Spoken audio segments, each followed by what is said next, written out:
sisters who live with me and work with me from the different congregations and countries, also they have learned similar lessons. I belong to the Society of the Sacred Heart of Jesus. Our constitution stated that we are sent by the Church to communicate the love of the heart of Jesus. Our present General Superior, Barbara Dawson, has written, "We are called as religious of the Sacred Heart to enter the mystery of the open side of Jesus, to enter into Christ's suffering and the suffering of humanity, and allow the depth of this suffering to transform us from the inside out into women of hope." And this is a hope to be shared with the migrants, refugees. Together, we are seeking ways for that transformation, which will be mutual.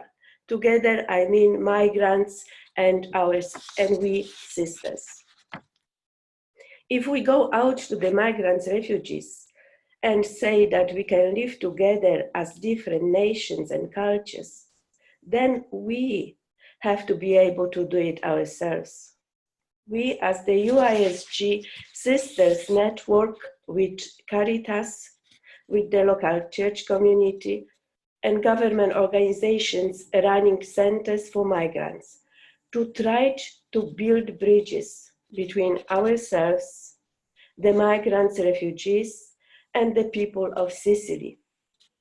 Working hand in hand with the attitude of giving and receiving, we listened to their stories with hearts full of compassion, with willingness to learn from them, and desire to motivate them.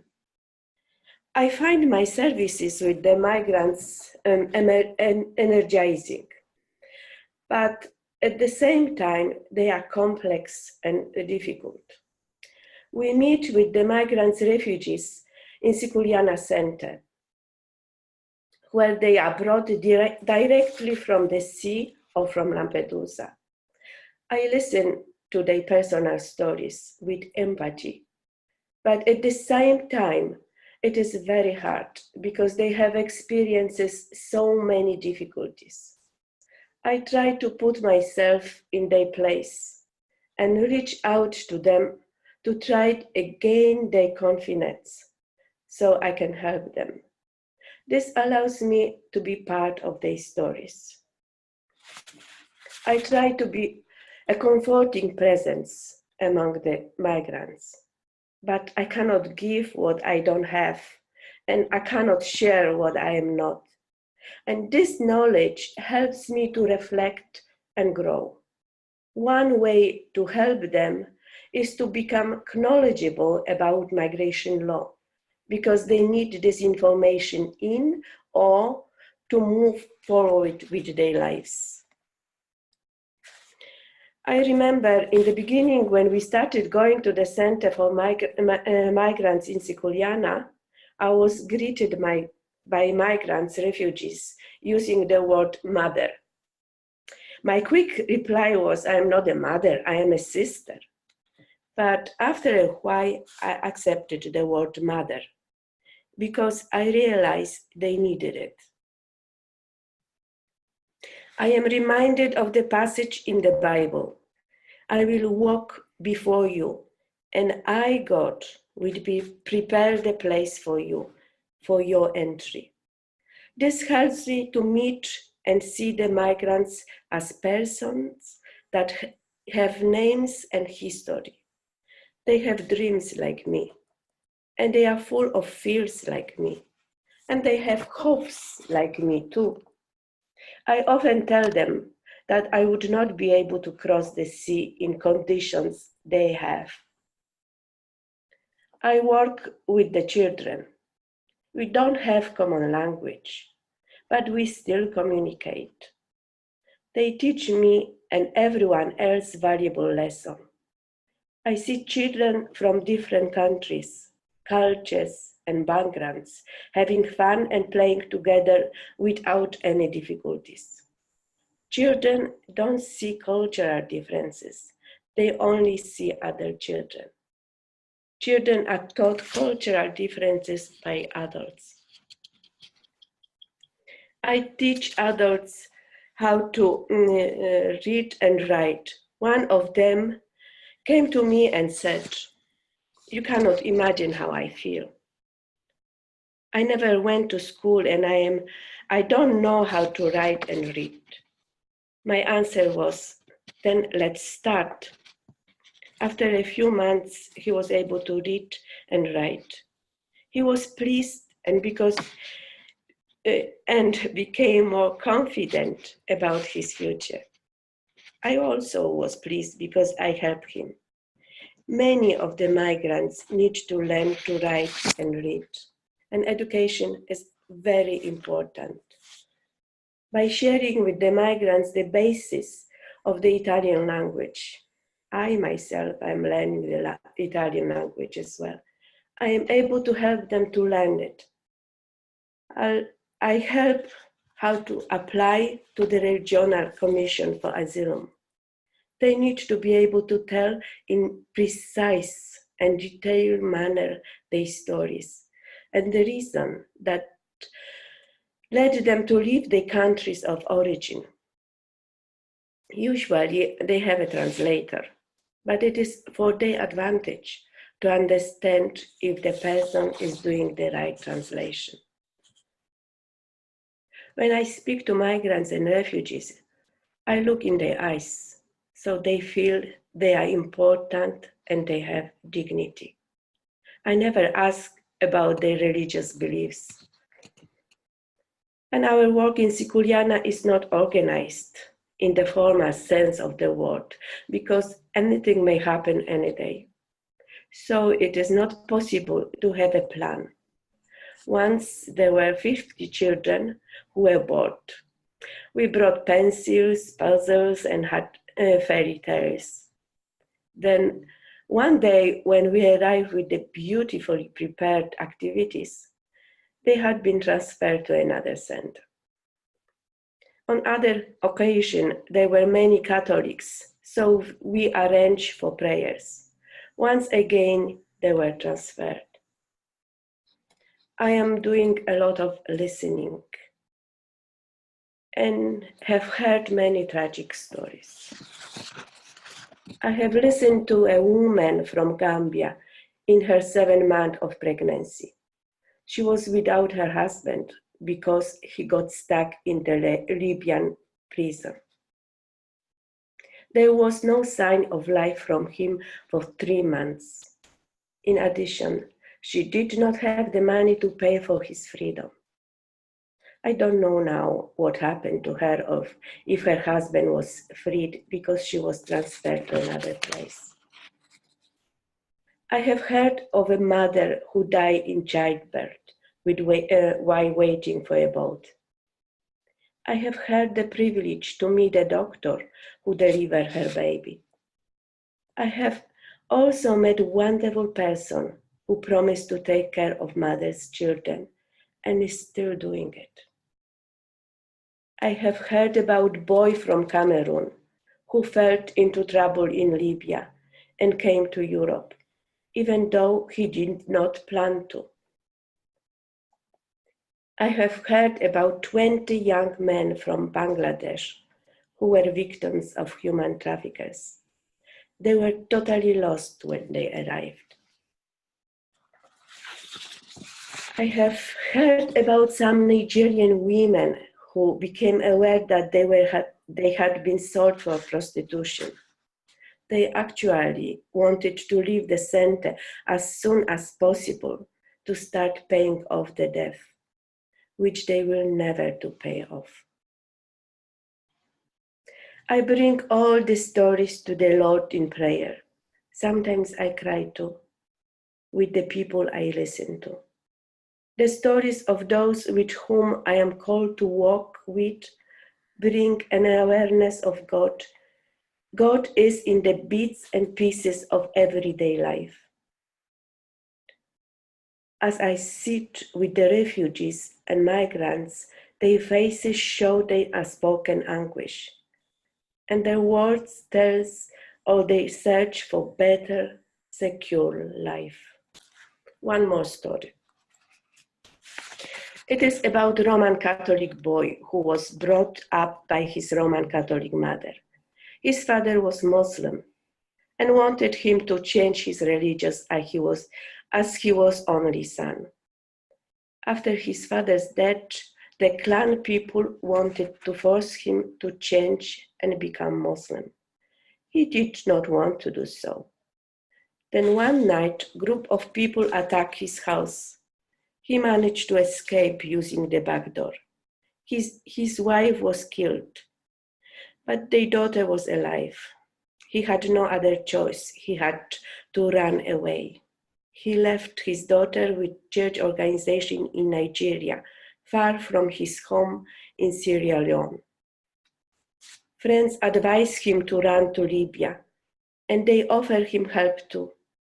Only when he reached Libya, he was faced with the fact that he had been deceived by his friends. He was sold and put into prison. His suffering started there. He endured 8 months of suffering, moving from one prison to another, as he had no one to pay money that the owners of the prison demanded from him. He faced horrific treatment at the hands of his captors. He was hung with his head down in order to get the names of the members of his family that could pay for him. He was a slave, abused, raped, and tortured, and finally shot in the leg because he declared he was Christian. His companion was shot dead. He thought he was dying. He took a deep breath when he was talking and told me, and then God sent someone to help him. That person took him to the hospital and paid for him to have all the bullets removed. They could not keep him in the hospital. He was in terrific pain. But again, he told me that God was helping him to cope with the pain. In order to stay alive, he needed to take the journey to Italy. Again, another person helped him to get to the place where he could wait to get transport to Europe. He tells me that he hopes one day he can be reunited with his daughter.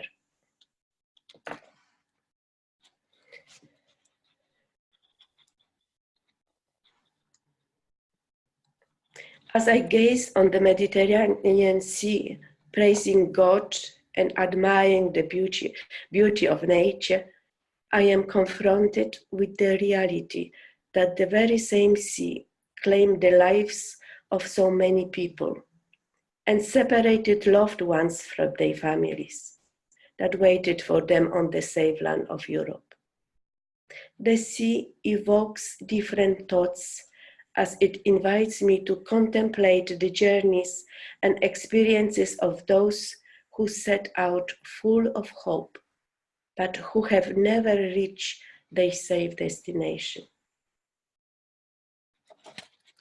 I often hear their deep sharing about their trust in God. They are grateful to God for His protection during the different parts of their journey. They are very creative when it comes to preparing a place for prayer. This slide shows a prayer corner of one of the migrants placed next to her bed. It is true that we cannot solve complex problems such as immigration and poverty. But as Christian, as religion, I can show compassion by giving time, being with them, and dreaming with them. I can sometimes only provide much needed emotional support by just being there. I don't even need to talk. I need just to listen. This brings me to reflection about God. God says about himself, I am. God's name is presence. He is the person who says to others, I am with you. They are not empty words. It is an invitation to let God work in us. I am more and more convinced that our differences makes for richness. It is not a barrier. To be able to truly welcome the other person in his difference and to believe that I too am accepted in the same way requires a long and patient inner work that is never finished. The time of being present to the migrant refugees has allowed me to develop another side of my religious life, to open my heart to meet people with, especially with their sufferings, and to become part of their gratefulness to God for his presence in their lives. I have been blessed to be part of the UISG Migrant Project. As I said at the beginning, living and working with different congregations and nationalities has given me the gifts of acceptance, awareness, and energy. By simply listening and responding with empathy to the migrants, I have also received from them the gifts of acceptance, awareness, and energy. Then listening, awareness, accepting, humanity, energy flowing. We all God's people. We are all God's people. And sometimes people think they have to do big things in order to make change. But if each one would light a candle, would have a tremendous light, said T. Bowman. And that is true. And I would like to finish with this. Where are you? You personally, where am I? Where is God in all this? And what do you want me to do? What can we do all together? And let us build the beautiful kingdom of God now in our realities. Thank you.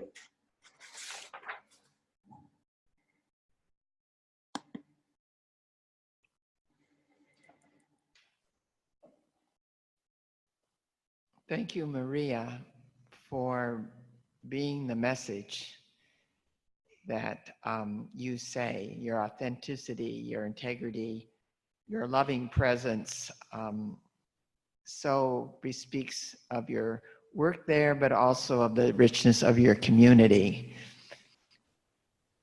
You have changed. You have brought that experience to us. You have given us energy and awareness and an appreciation of the pain out of which you walk with many of the migrants and refugees. So I'd like us to spend just 40 seconds or so kind of taking in her message to us, her experience to us, in reverence, in true reverence of the journey that you've shared with us.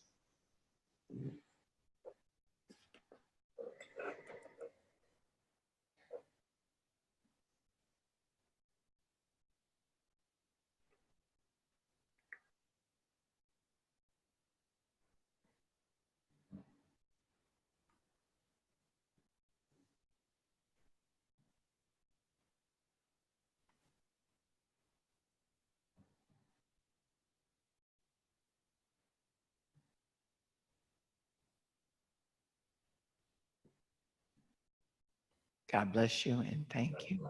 Thank you. You have to stay with us because, there'll be a time for questions at the end. But before we go on to Carmen, are there any questions that you have about what she said. We'll have a chance to talk about some of the deep questions, when we hear all three persons. So any question from anyone here? Or from those that are listening from the outside, you can raise your hand.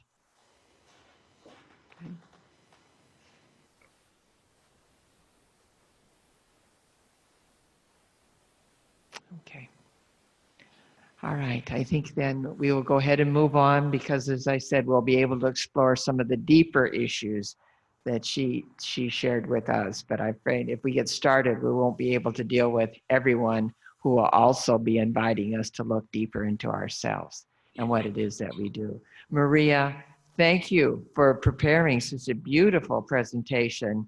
The slides, your story, your own personal search, and the honesty and the vulnerability out of which you shared with us, that you're also sharing with them, all those that you meet, where you live, and I think with your sisters in community.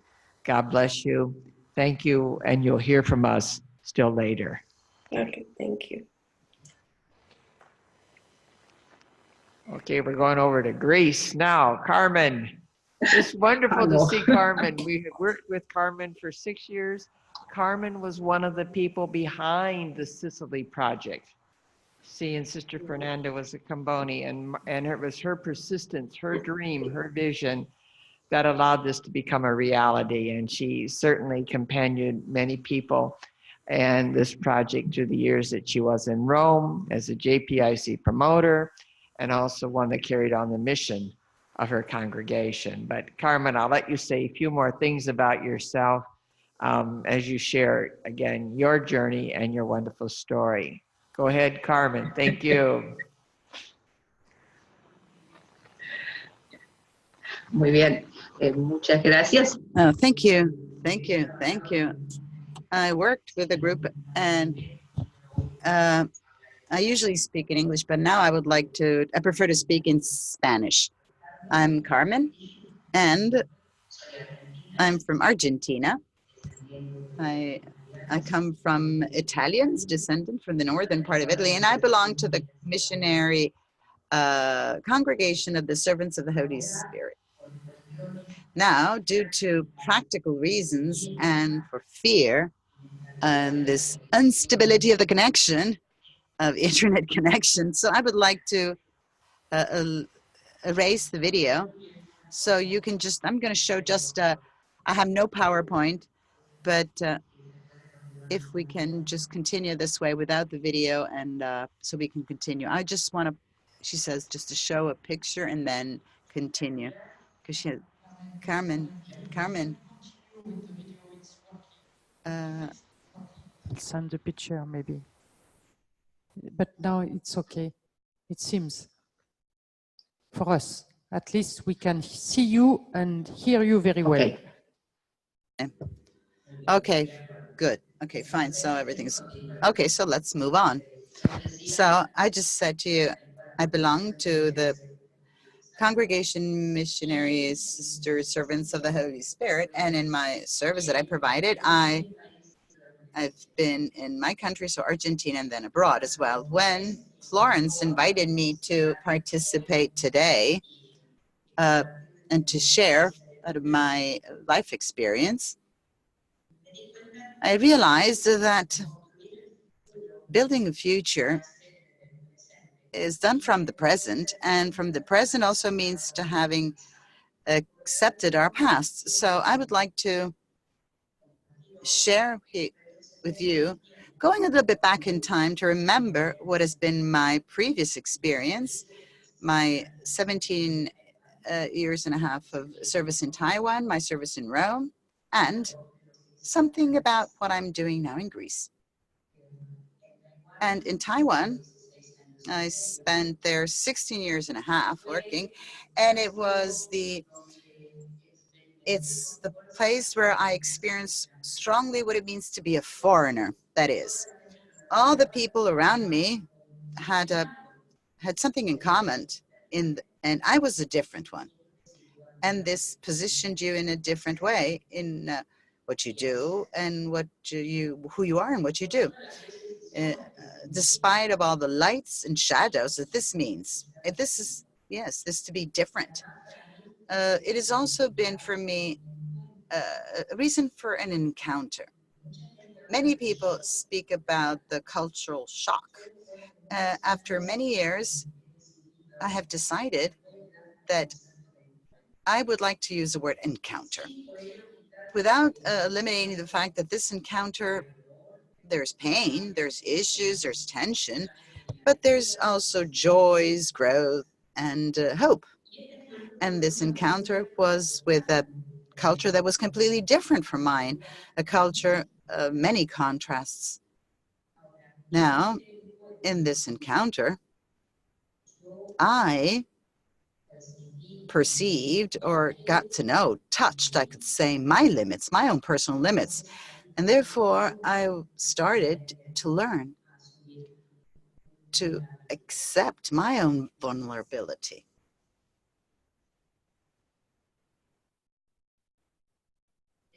In Rome, at the service of the congregation, I have the missionary secretary that in my congregation involves all the work that has to do justice and peace, that allowed me to be in touch and work with so many other congregations, with people of the Commission of Justice and Peace, of UISG. I would like to highlight the work, the teamwork, both inside the congregation as well from outside from the congregation. This was for me a moment of great richness and many challenges at the same time. I learned to be a bridge, meaning I'm not the one that is leading the task that is going to be achieved. Must be a channel. I must facilitate. I may open doors. I must connect, be the person who connects, make connections.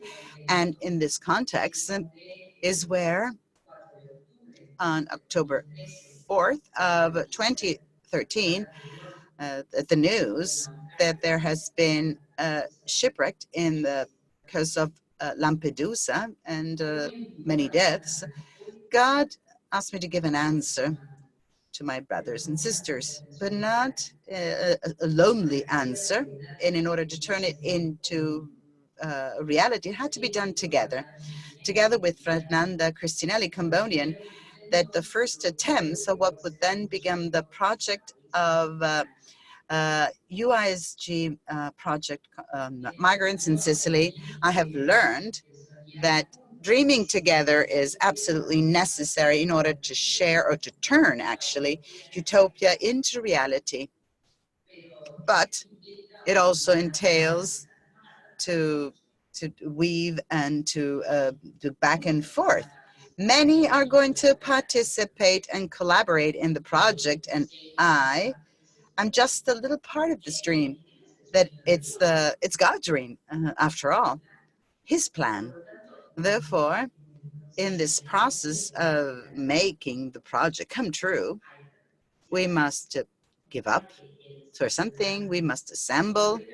We must reposition the various parts until we give them a shape. We shape them. And all this has to be done with an attitude of fidelity and with great hope. The important thing is that God's dream becomes a reality, becomes true. And so accompanying this project Migrants in Sicily, which Maria plays an important role, Laurence and many others, was very enriching in all its aspects. Especially, it allowed me to broaden my heart so that the other may live in my heart, so that his or her limits can be together with, included in mine. I'm saying this, what has been said before. All those who participate in the dream, we are vulnerable and we have limits, our limits, and therefore we must accept ourselves and accept others and accept our limits in order to move forward. For with this project that is God's project, God's plan. And the journey made together with the Astali Center in the semi-autonomous project in Rome, that my congregation on the one side has allowed me to understand what the greatness and the depth of daily gestures, because it's there ultimately where we give back dignity to people.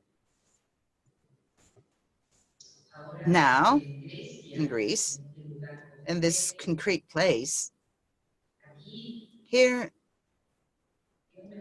God is inviting me to really to feel the pain of people, their needs, their struggles, their hopes. And the only thing that I can do is be there with them, and just for some, because I cannot neither welcome or be present to all the refugees who are in Athens. It's the poverty of not having solutions.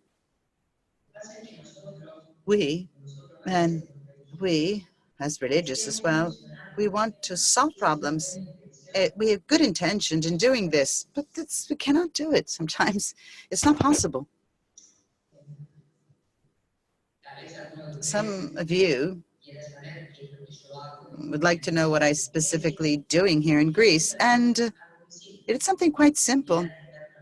We're working at the service of the Jesuits with the refugees, and some sisters are working in the welcoming service, hospitality center, and services related with this activity. I am in charge of the coordination of a small non-formal education center where we provide teaching of English, Greece, French, computer courses, and also we open a social activities so that women and men can get together. It is something quite simple, but it is a space, an area where we have sowed the seeds of the future. And here again, I've started to get in touch with other organizations who are working here and with the UNICEF on the topic of education in order to help this very important aspect in the reality of the migrants' family or young migrants and the desire to build a future. What have I learned throughout this long process of my life and the service that I have provided, that I'm still providing, is that, first of all, that all my personal history has meaning and has been preparing me for the mission that God had in mind for me. The encounter with other culture, and also in the aspect of teamwork, together with other congregations and with laity. It is also important to know who you are, healthy security and firmness in my own identity and in the congregational identity, to accept and harmonize moments of solitude and community, the value of carrying out some tasks together and others not together. That is, communion and autonomy. Moments of recreational moments, of playful moments, moments of prayer, of working together, and sometimes together and sometimes alone. In our service that we provide with the refugees and migrants, it is important and necessary having experience in flesh and blood that of being a foreigner.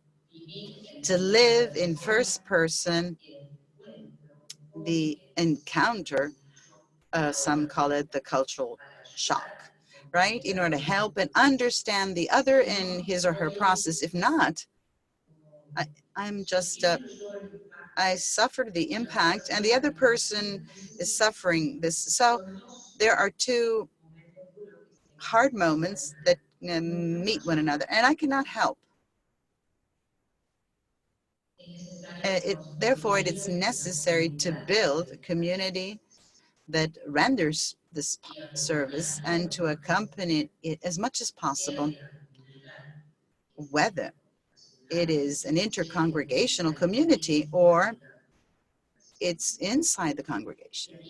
And here where we have a challenge, that it's that of to be remotely close, meaning of welcoming and listening to the sisters without wanting to give the answers.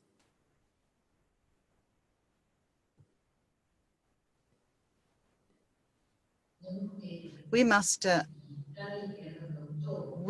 not want to see it all, to do it all, and from the first moment when we arrive in the place. It takes time to get to know the reality and its protagonist, and it's a good teacher. Time is a good teacher. We must keep an enlarged vision, not to fall into reductionism of just seeing my own environment. Integration, or the attempt to integrate to the local community, is so important to pave the way to paths and to carry out the path of our migrants and refugees, to help them in the encounter with the other culture, a different reality to one's own. A concrete example, in Athens, in the neighborhood where we live, it's a neighborhood of migrants. If I stay there looking at this, it's as if that I'm not in Greece. But yes, if I walk 30 minutes, I find other realities. So this walking 30 minutes leads me to another world. And so we must do the mental process of walking in order to broaden our vision and not lose a general dimension and universal overview. We all, I bring my own experiences that must be tabled. That is, they're not solutions or answers. My life experience, there are just elements that are going to help in the search and discernment that the community must do.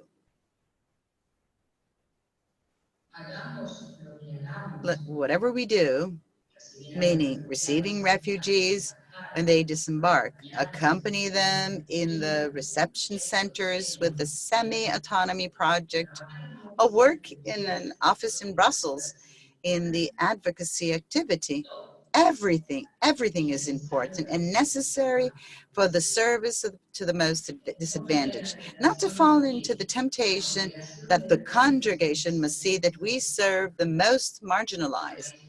That is why we were sent. We must carry out the service. We must stay there because it's God's dream. It's what God is asking us. Whether the congregation sees it or not, or the broad society, this is something that the Holy Spirit is going to guide us. It's not in our hands. I don't know. These are reflections that have, these are my own experiences. I don't want to, I don't want to use too much of a beautiful language, or I just want to say in a very simple way that it has given me life, enriched me, and paved the way to me. And thanks to his love and patience, I can continue God's love and patience. It is quite clear for me, and I repeat it to myself very often. It's his mission.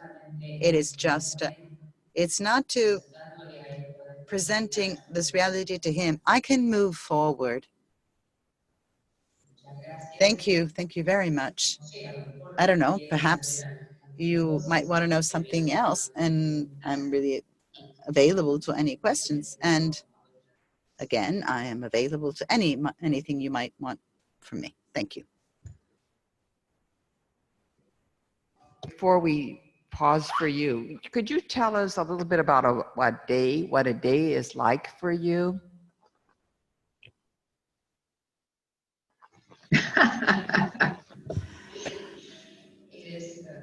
Well, they're quite simple.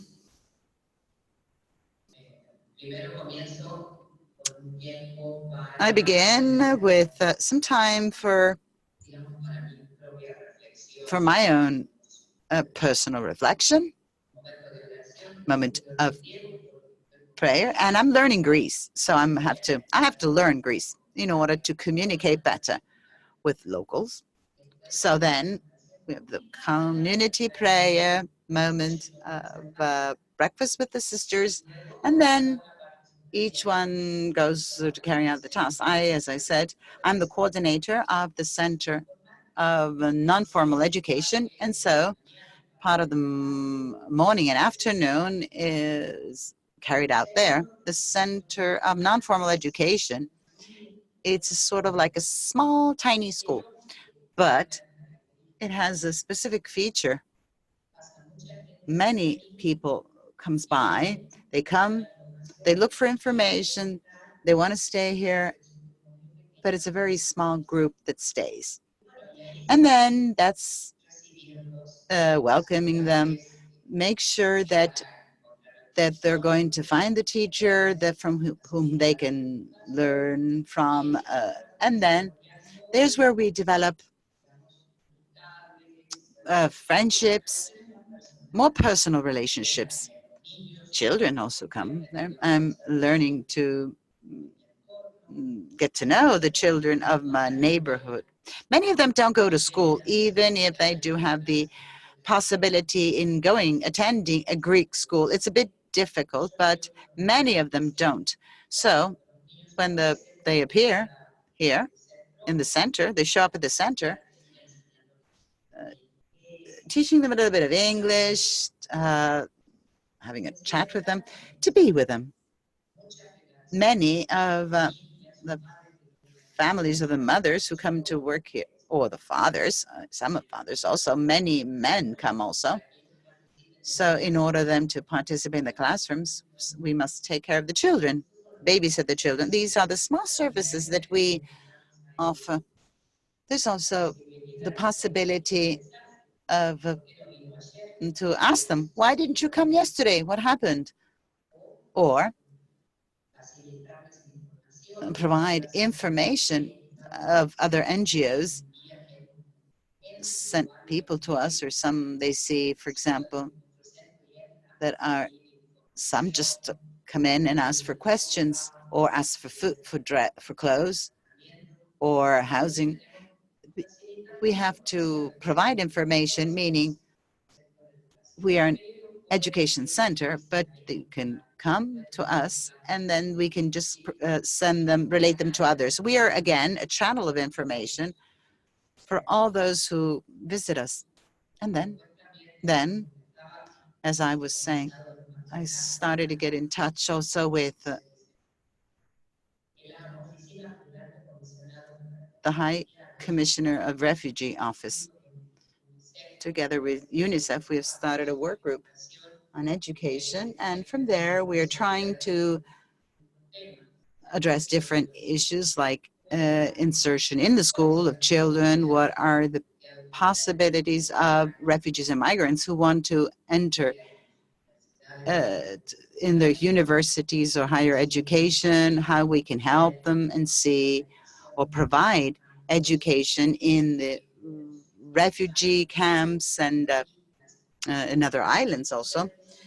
So this is a small space where all NGOs who work in the field of education try to share their experiences and to be, again, a channel of information. Then we're also in touch with volunteers and young people who come. They spend the ranges from 1 month to 1 year at the service of migrants. It's a great source of energy and hope, very intense, because we say it's not everything in the world is not negative. There are some positive signs. There are some signs of hope. This is what I do, apart from the fact that everything goes back to the community. We talk at the table, we share our experiences. We put all this in the prayer, all that we have experienced throughout the day.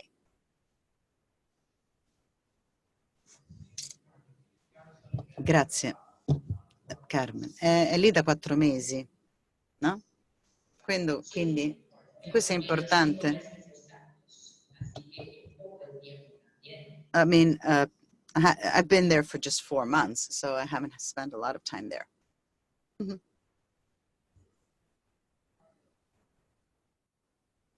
Your mic's off, your mic's off, your mic's off.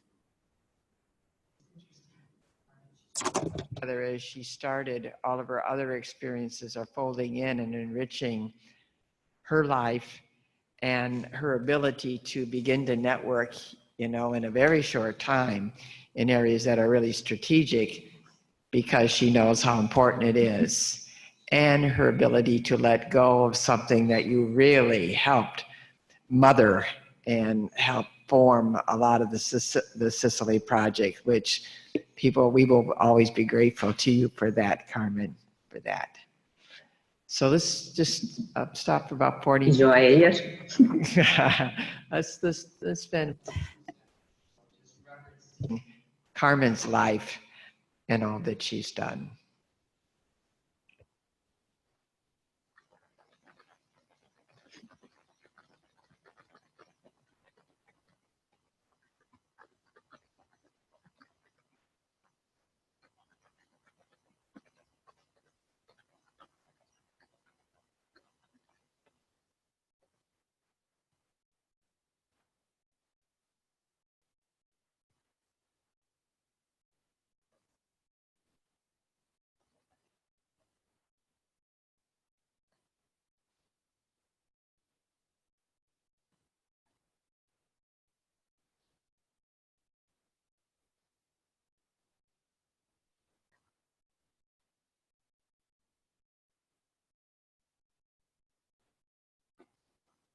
Thank you, Carmen. Thank you. Okay. Yeah. In the midst, is there any clarifying questions that you have of Carmen? Any questions?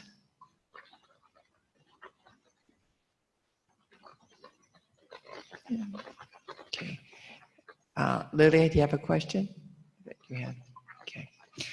I would, one thing that Carmen didn't mention is that she would probably bring in, with her way of working with people, her concern for the environment. I didn't hear you mention that, Carmen, in terms of, the care and concern for the place in which you live, because that's been, climate issues and all of that, and it being an island state, for goodness sake. So you want to just, because you have a few more minutes, so I'm going to ask you to just say a little bit before our break time. And okay, can you say something about that, Carmen? Your environmental concerns and Greece, where you are now.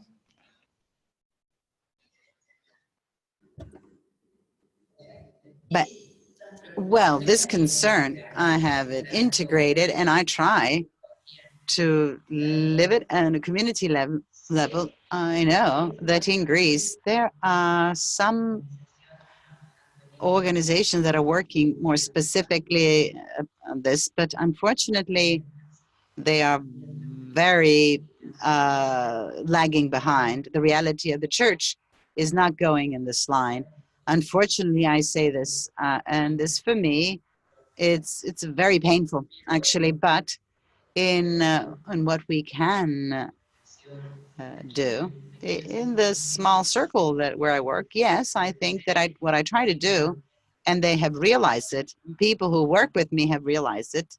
That at general level, I don't think I must acknowledge that it's very painful. There is not great awareness. Unfortunately, I say this, and in the refugee camps, not much so. No, not it's similar to that too. Not much.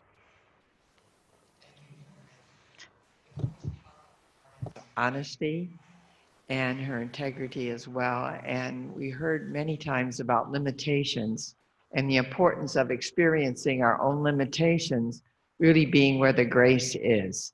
And for her community to go to the margins, to be where the people are, to enter into their paschal mystery, to try to just be present for them, you know, and leading them in whatever way she can as a bridge builder, you know, for their hopes and their dreams, bridge builder for the communities that are working together, and her ability to really bring various communities together and service the needs of the poor in a way that energizes them and gives them a new sense of meaning, and bringing in the element of fun, you know, the importance of fun in terms of giving yourself a perspective in your life and helping people be able to move forward.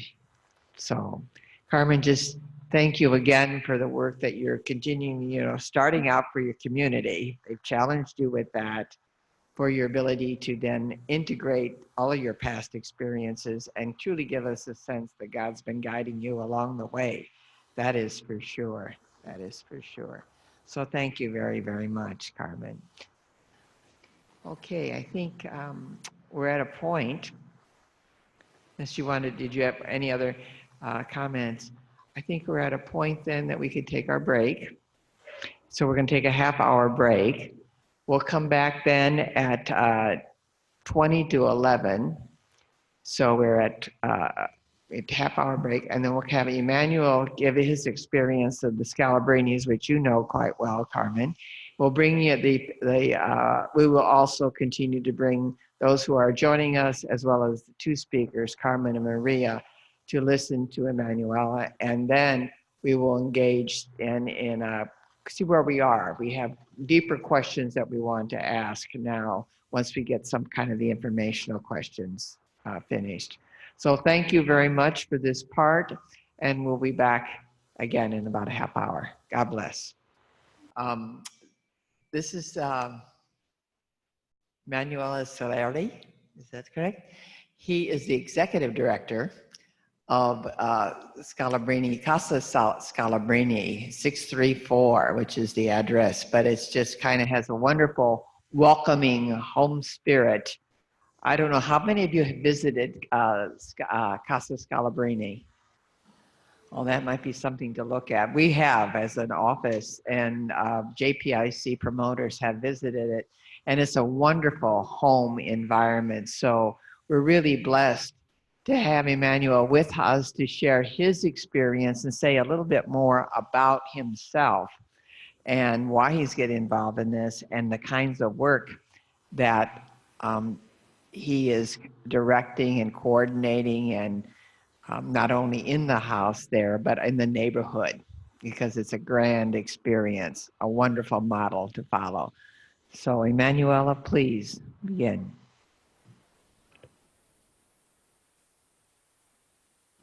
¿Me escuchan? Bien. Can you hear me? Good.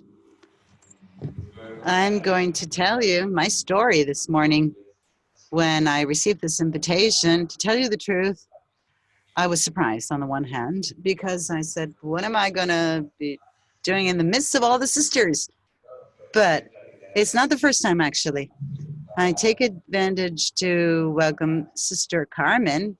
I don't know whether she's listening to us, Sister Carmen. She was the first one, actually, who visited us in Casa Scalabrini, and I'm going to introduce myself. I'm Emanuela Saleri. I'm Italian, and I'm a Scalabrinian, but I'm a lay Scalabrinian. Apart from, I'm quite young, even if I'm losing a lot of hair. It must be the tiresome work with migrants that's making me lose my hair.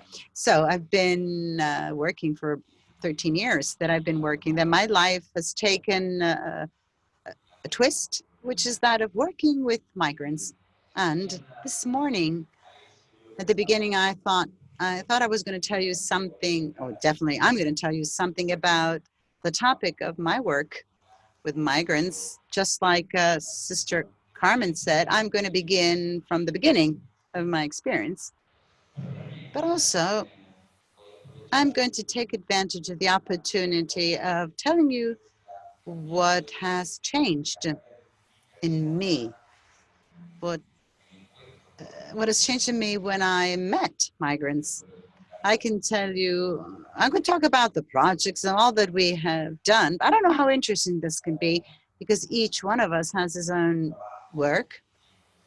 And I think that what really changes the stories of people is the encounters. And especially this morning, I'm going to tell you about the difficulties that I had to tackle. And Sister Florence asked me also to tell a little bit about my experience of faith regarding migrants. And this, they were protagonists of my faith, in my path of faith, in the good and in the bad, especially in the bad at the beginning. But then I'll tell you, it's going to be a suspense.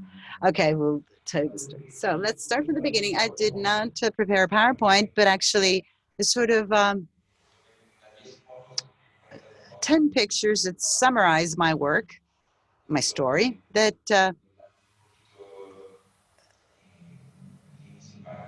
helped me to tell my story. This picture, the first one, and here it is. It's not as so big, but you understand, right? Okay, I'll be narrating. It's more than 13 years old. It's the border. And my experience talks about borders. I've never thought that I was going to live in the area of borders. I was born in a small village in the center of Italy. Well, the borders in Italy is the beach, right? The sea.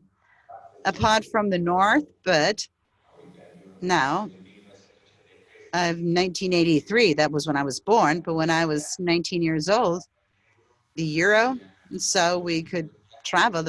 I traveled in Europe without having to cross borders, meaning that I didn't have to show anything. And differently, life has showed to me another experience to live borders, frontiers, and different ways of checkpoints and passport checks with the luck of being Italian in this. I don't know whether it's you're lucky to be Italian nowadays, but as far as the borders are concerned, yes, because I can go wherever I want to. It's in the United States, sister, they tell you, you must sign this. Where have you been? Do you want to stay here? Do you want to blow yourself up? Is that your intention? Yeah, this is what Americans ask you, right? This is the first picture of the first trip.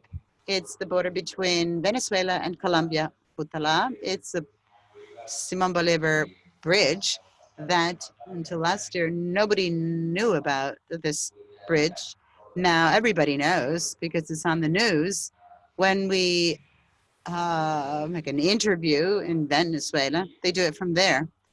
This bridge that Maduro closed 3 years ago.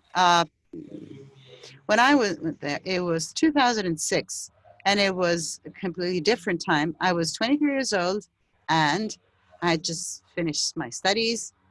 I studied to become an educator, and wanted to do an experience as a volunteer there. And I grew with Scalabrinians because my father was a former seminarian, and the luck of the Lord says that he had to leave the seminar, that they didn't need him, and they need him elsewhere. And so my brothers were born, and then I was born, but then always my father has given me this great gift of faith, and especially with that charism, with that specific charism towards the migrants. And this is, grew up with this, with the stories that have been told of the missionaries that they come to visit my father every summer.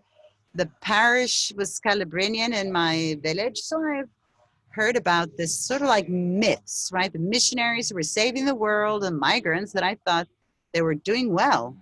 I had this idea. And so I said, I want to study, and then, that you have to become a priest. Everybody was telling me you have to become a priest. And imagine when I was born, my father was so fearful that he'd even enter into the delivery room of the hospital. But there was a priest, a Scalabrinian priest was there, but not I. And the nurse said, "Are you a father?" "Yes, I'm a Scalabrinian father, not the father of the newly born." And so, and he said, he is going to be a missionary, definitely. And I grew up with this idea and also of being a missionary, not to become a priest, but to become a missionary. And from the very beginning, I had this in mind. Oh, everybody says, now you must enter into this seminar when I was 18, 19. And then I fell in love with girls, other experiences. And so at the end, this trip, I said, well, I want to have a missionary experience. And then 2006, after having finished university studies, and then I arrived for the first time in this border area. And then for the first time in a place of poverty. I remember the first time that I visited that neighborhood, the Scalabrini neighborhood. That's the missionaries built this neighborhood for unsettled people, Colombians who have fled from Colombia, from the places where guerrilla and the military forced them, and they wanted to cross the border to Venezuela, because back then it was a symbol of wealth, of hope, and often they weren't unable to cross the border. And so these border neighborhoods were created with houses made up of wood. And for the first time, I saw the faces of migrants, of possible migrants, inner migrants. I thought the migrants were just came from would travel from one city to the other, or they went from the countryside to the city. And even more tragic are the unsettled people inside. So you leave your country, but you're a foreigner in your same country. And that's where, with the second picture,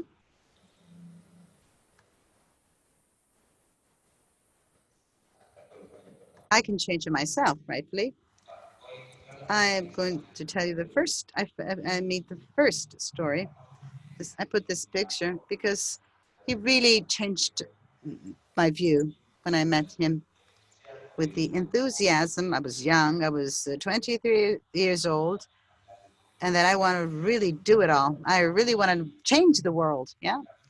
And then I started to see suffering, and I cannot give an answer to the suffering. And this was Jose Luis.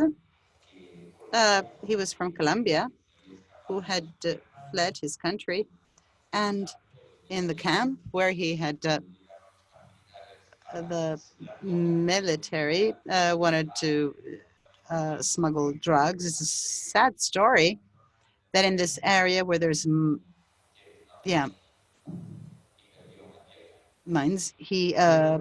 landmines, he lost his leg. I used to meet him every single day, and I saw him passing by, and inside me, my soul, a Eurocentric, a Red Cross soul. Every time I walk by and I says, "You want to, yeah, come on, you want to ride with my car?" And he says, "Oh, come on, let go," cuss word. Yes, it was not very polite. He told him, "Get out of the way. Come on, go your way. Come on. What do you want from me?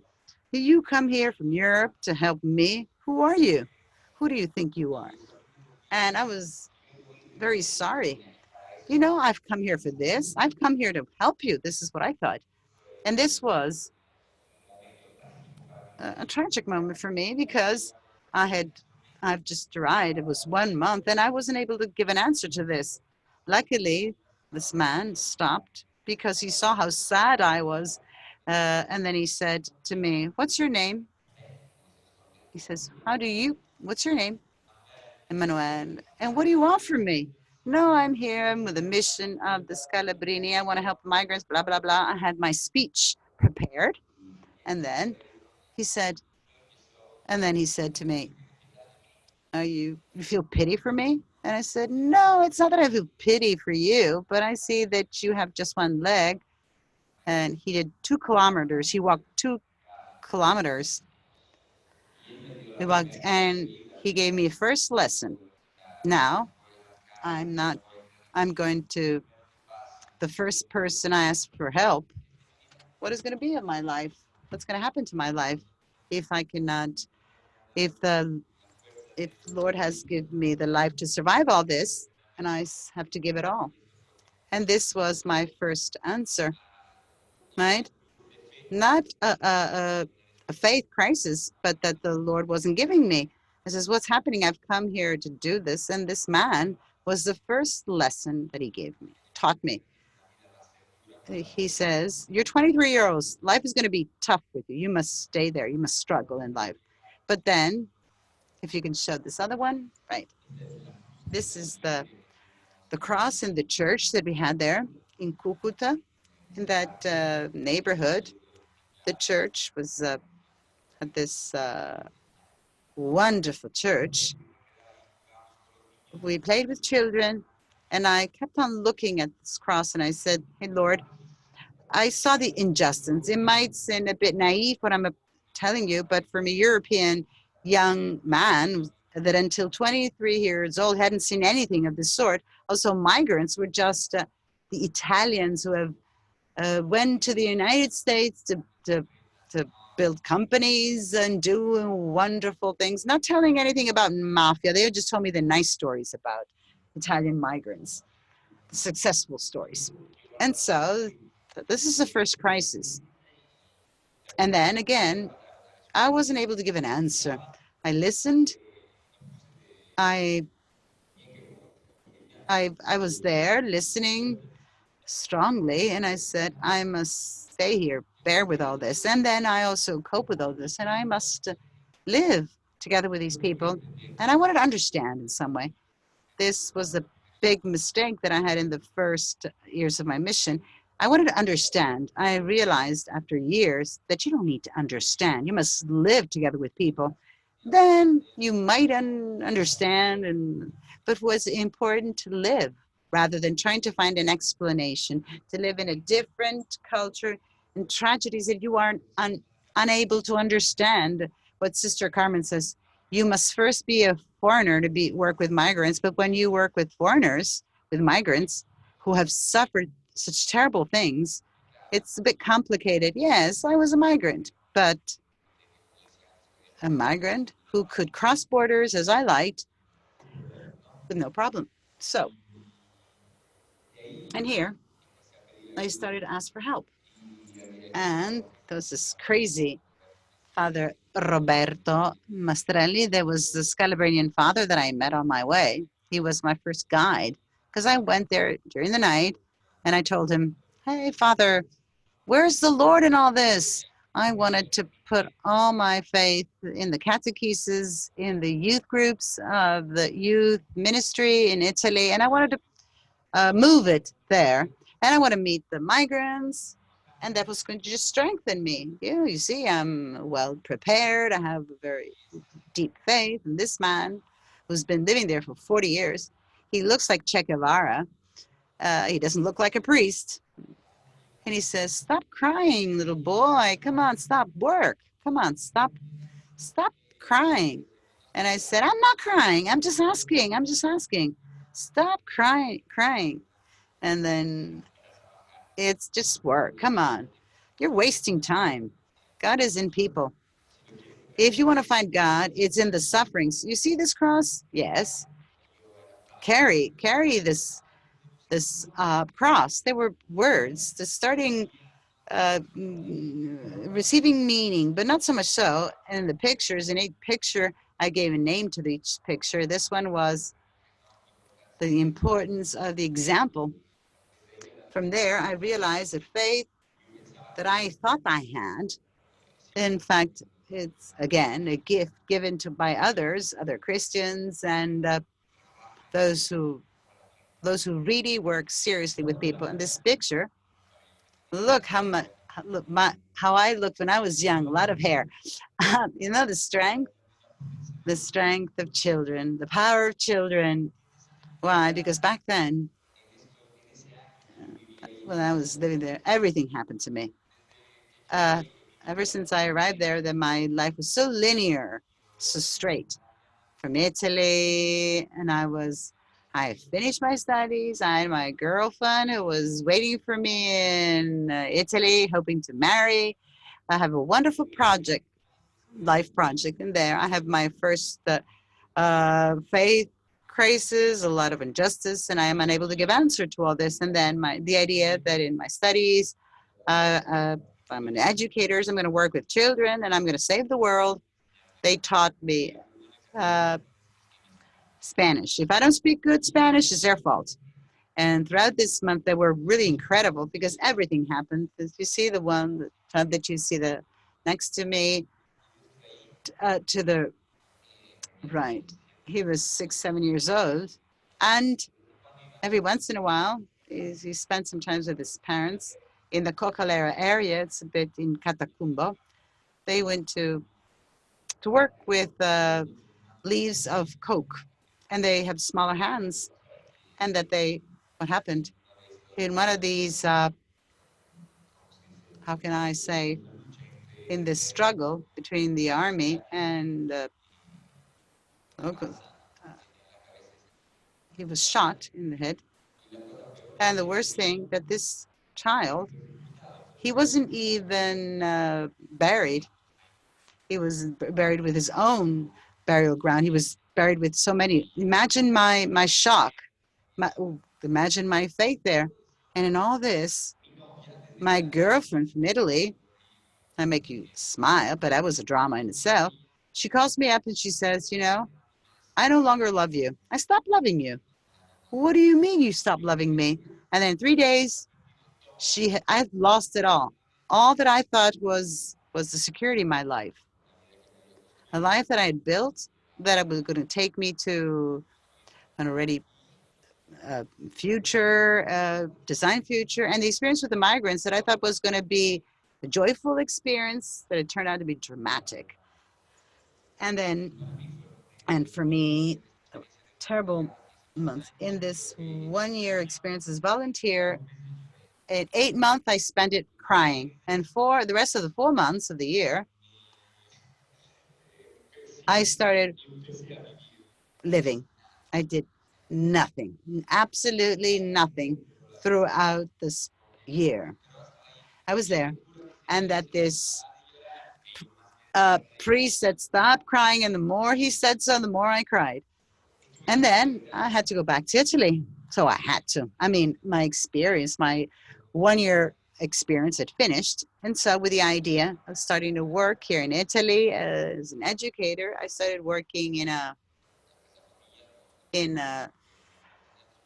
house, in a center of unaccompanied children. And I felt in credit. I needed to give something back. They had changed my life. At the beginning, I didn't think it was positive, because then I have come back with I was skinnier, sadder. When my mother saw me and she says, I hate Scalabrinians. No, I had nothing to do with this, my father said when I came back. I had nothing to do with this. Look at my son, how he's come back from his voluntary. After 1 year and a half that I've been working in Italy, I started to understand what I have lived. And I saw it as a great path and a mission that was opening up in front of me. And there, the missionaries asked me to go once again. I want to go back to Colombia, clearly, because that's what I've left a lot over there. And then I want to give back something, to give back what has been given to me. In 2006, my life has changed. I was free. I no longer had a girlfriend. And the missionary says, oh, you're going to South America. I imagine Cucuta, a nice place, music. They were definitely dangerous, but then instead they sent me to La Paz. I arrived there, 4 degrees under zero. It was freezing cold. And it says, what happened? And then I started another work. I was in the migrant house there was especially refugees from Colombia, and Bolivia is a country of transit. It's in the middle of South America, and the route of people who comes from the north going to Chile on their way to Chile, or from the south going upwards. Bolivian migrants who are leaving. And I spent a wonderful time for me there because once again, I have a strong desire to do things. And the migrants that I met there the first 2 or 3 years were wonderful. They have given me wonderful moments of strength, of desire to continue working. And it was years with, thank God, there was no drama. There was, acceptable drama, let's call them this way. People with whom I was able to share, that were helpful, and that was going to fuel my work.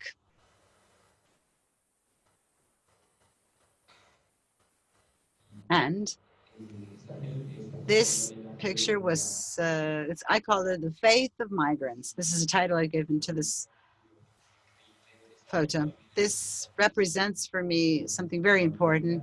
It's a grandma, Anna is her name, with her nephew, Jeffrey. They're from Colombia, they're refugees. And they were giving a talk to young people. Then I will tell you about young people there as well. And for me, it was important because at that specific moment, I saw this woman. She was 83 years old. And when she was 82, she left Colombia.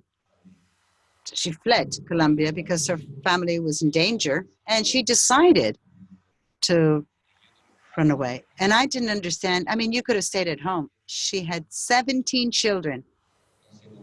I don't know with how many husbands. I asked her, and she said she didn't even remember the husbands. But with the faith that I still gives me the shivers, how deep her faith was, so typical of Latin Americans, always to give thanks to the Lord. But you're going to understand it really when you see them, and not to be afraid of 82 years old who run away from Santander, from this area of Colombia, to go towards Bolivia, and to arrive to 4,000 meters high when she was very difficult for her, for health issues, but then there she was. She gave me a strength and an answer to the many doubts that I have had in the previous years. She died 1.5 years ago. She was almost 90 years old, and she was so happy, so happy. I spoke to her a couple of days before she died, and I have a little story with her, funny story, that makes me remember the joy of living among the different difficulties of leaving the country. It was a day of the migrants. We organized in the Cathedral of La Paz with, and then we went out and we asked, where's the granny? She went, where's the granny? And where is she? Where is she? And at the end, she was in the back of the church. There was some dancing. And we were all concerned. Oh, where is she? She died. Oh my God, we were so preoccupied. And there she was on the front row. She was dancing her Colombian music, and that strength of that woman, that despite it all, 2 of her children were killed by the guerrilla. And then she was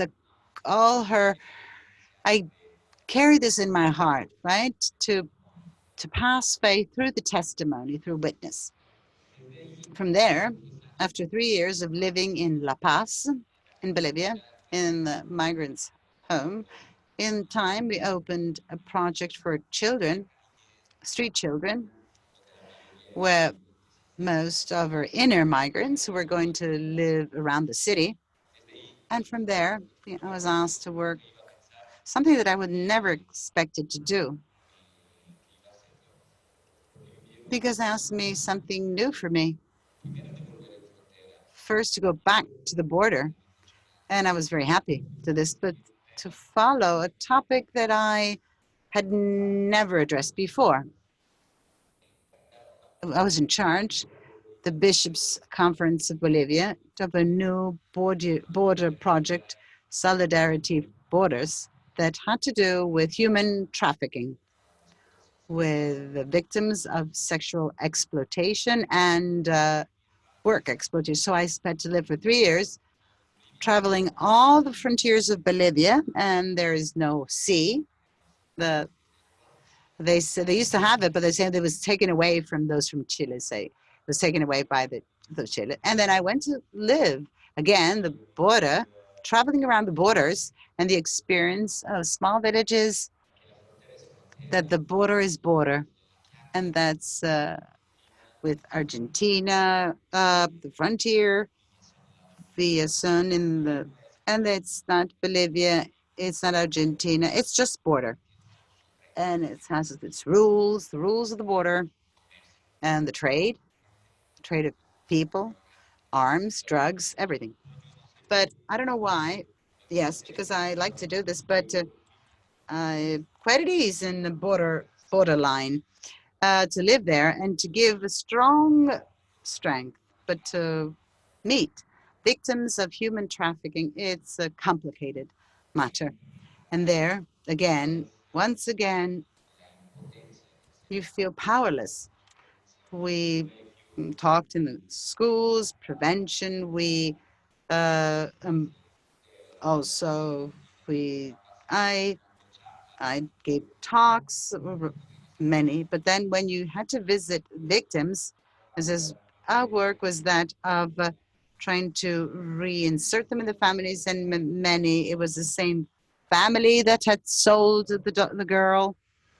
And so it was a big problem, you can imagine, and a new great challenge that for me was so powerful, but also put in front of my face another phase of forced migration, of which giving an answer is a bit complicated, to tell you the truth, because working with refugees and migrants is they have lost it all, but you have the opportunity to create their own life. And there are many experiences of migrants who have achieved it, right? When you meet victims of trafficking, yes, they can be reinserted in life, but how?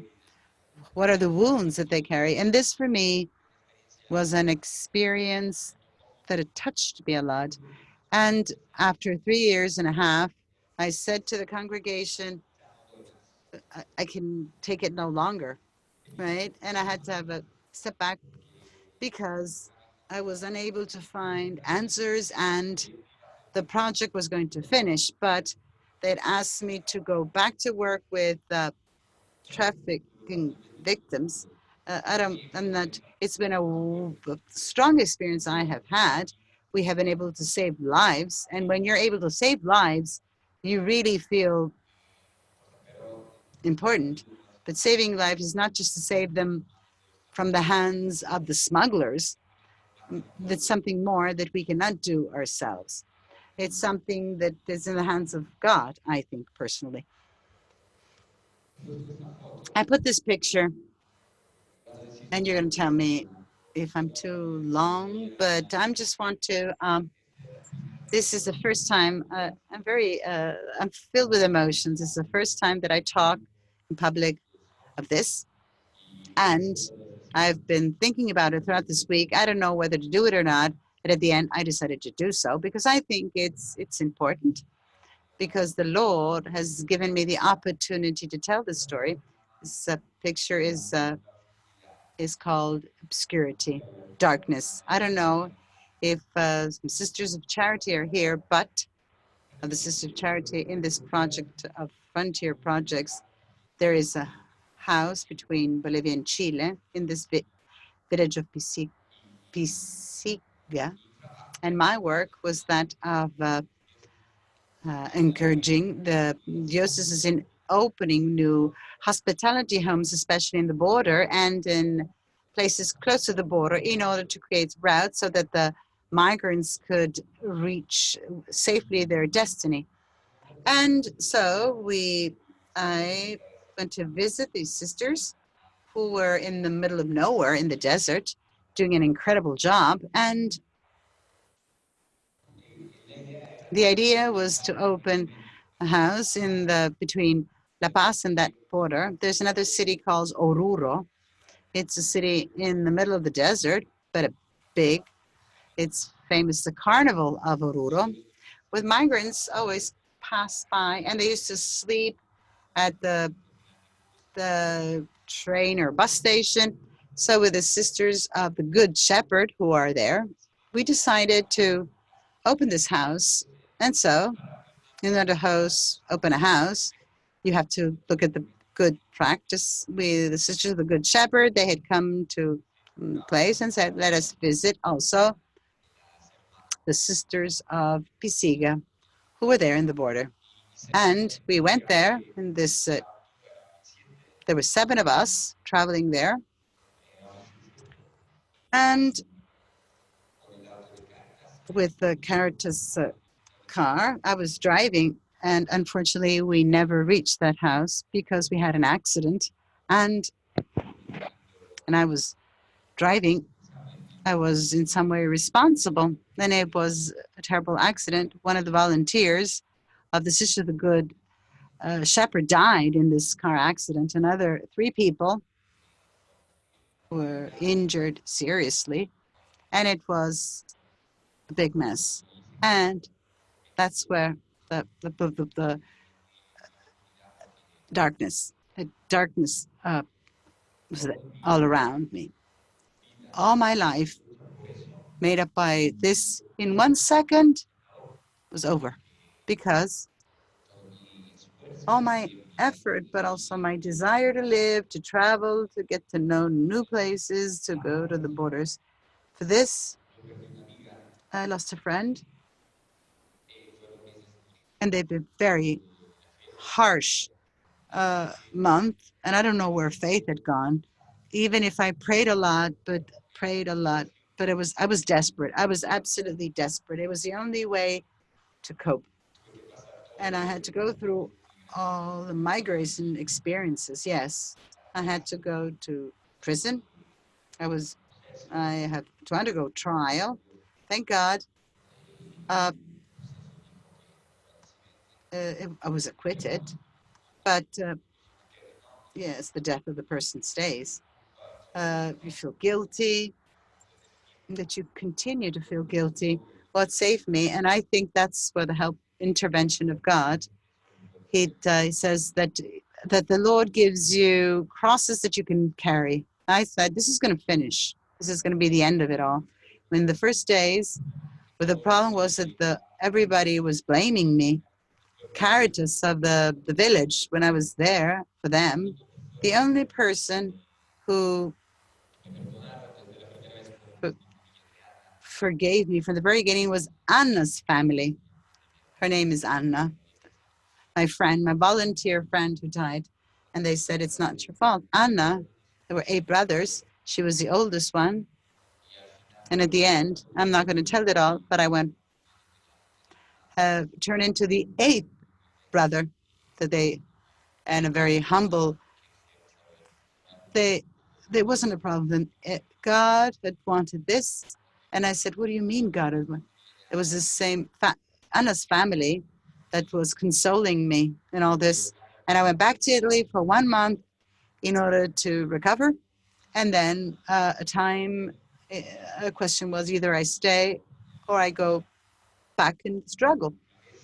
My head was telling me, my heart was telling me, stop. Well, my head was telling me, you could not run away from Bolivia as if I was a thief. And so I just had to go back. Very harsh month, difficult months, but then in this path, this picture, going back to life, this picture is the title. I've started to work also with young people in the dioceses, and it started as I went back to Bolivia. We have founded a youth ministry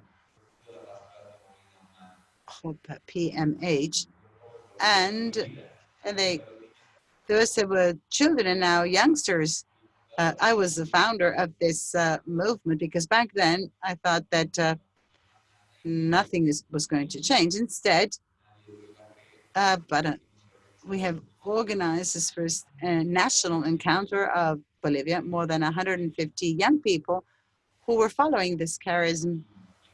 And for me, that was like, I went back with greater strength. Again, I had a credit to life. I owed something to life. Since I'm still here, I have to give back.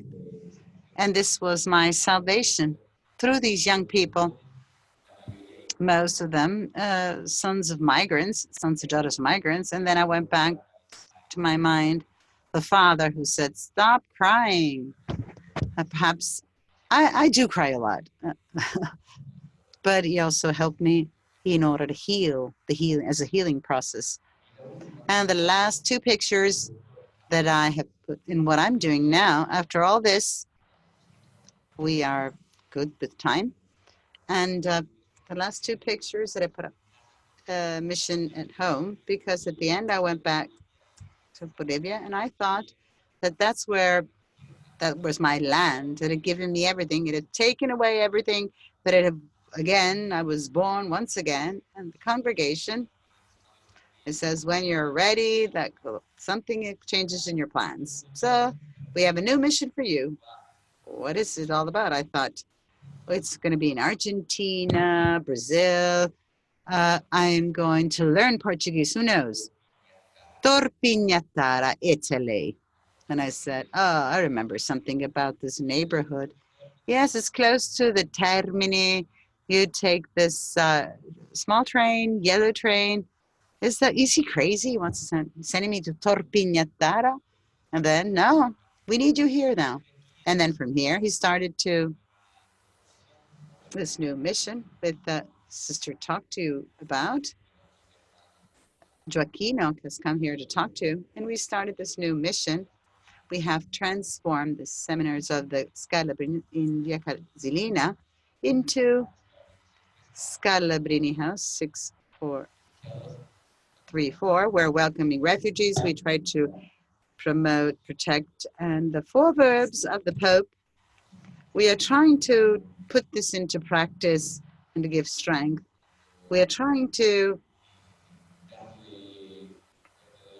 truly give fruit to these words. What I'm going to say about this is that it's complicating to go back home. When he says you're not prophet at home, I don't know who said this, but he was so right. He was so right in many things, but specifically in this one, even so. And especially we have started this, well, there was a crisis in Italy in 2015, Mafia Capitale, all the problems of working with migrants. And I found for the first time another difficulty I encountered, that before, the difficulty of working with migrants, giving answers to their needs, meeting their needs, but here there is a double working at that, and also with the locals who do not want migrants.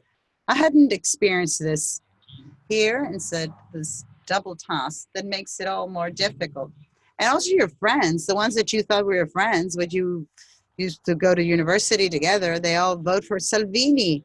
And they said, weren't we friends back then? We're no longer friends anymore now. And this has become more complicated. The last picture that I called New Challenges is the pictures of our young people. And then for me, and for the church, for the Scalabrinians, I think that for the church as well,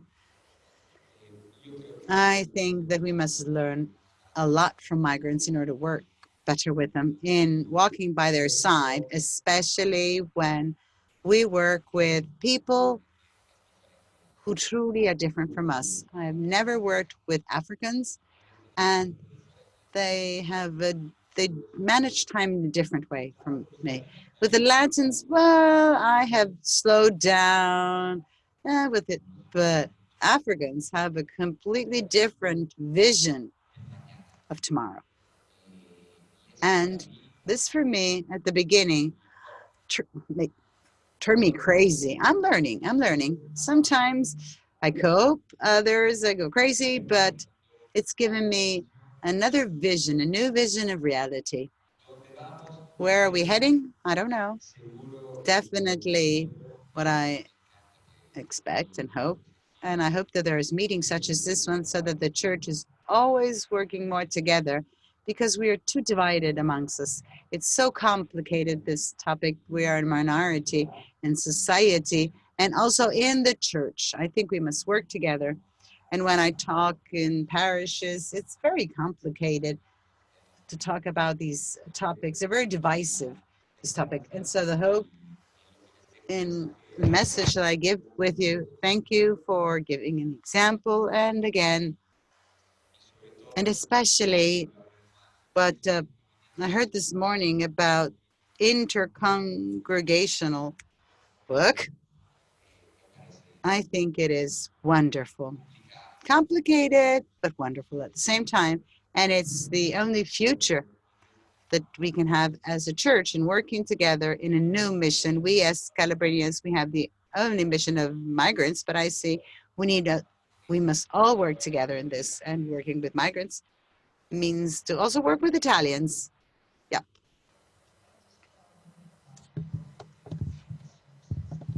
En Casa Scalabrini? Sí, aquí Ah, ok. estás. Y rápidamente le voy a decir lo que está. Very quickly, what we are doing in Casa Scalabrini, we are working in 4 areas that are the verbs of Pope Francis in the welcoming. So we welcome 30 people or less that are families and refugees. It's semi-autonomy between the welcoming centers into the autonomous ones. It's the most complicated one that many of the paths are interrupted. And then we try to accompany them in becoming autonomous, as finding a job and home, housing, and economic independence. And the 4th one that nobody addresses, and I think it's the most important one, relational and effective one, because we are trying in all way possible that Casa Scalabrini becomes a center when you can meet friends, when you can create relationships, when a person can have new reference points, and because this makes a difference. People who cross the desert, the Mediterranean Sea, a job, they survive. They survive also in Italy. They have a home, but friends, people who love them, it's more complicated. And I think we must be bridges for this so that people can meet with Italians there so that we can start people to choose, get to know and choose friends. So because if not, they will stay refugees. If we provide this, they're going to really become new citizens, that they can be an active part of the community. Then there's the second part of raising awareness. We work in parishes, schools to talk about migration. And the third one, we offer courses of different Italian courses, of Italian, English, workshop, different workshops, but all this are open to everyone. This is something that we have learned here, that in order to work with the refugees and migrants, we must work also with Italians. So all that we also offer to everyone. Also in the welcoming, we're also welcoming 2 Italians who have difficulties, one who has just come out of prison, and another one who has lost all the members of his family, because we think that when you do things together, that there's true integration. Only just telling about them, it's just detached. And then the area of active citizenship, where we promote more recreational activities, dinners, visits, moments of giving back to the territory, of cleaning up the neighborhood for all, where people can get together. So all these services that we offer are excuses for people to get together, to get to know one another and choose one another. Thank you very much. Sharon, sure. And we're touched that you shared with us for the first time something that's been deep in your heart. And I think the receptivity and your ability to share that vulnerability is important for you and important for us to know the importance of really dealing with all of your life and finding out, you know, you still have friends and you created friends because of that bonding. So thank you so much for that sharing and for trust. So for about 40 seconds to say in our hearts the gratitude for what Emmanuel has shared with us and the work that he's doing.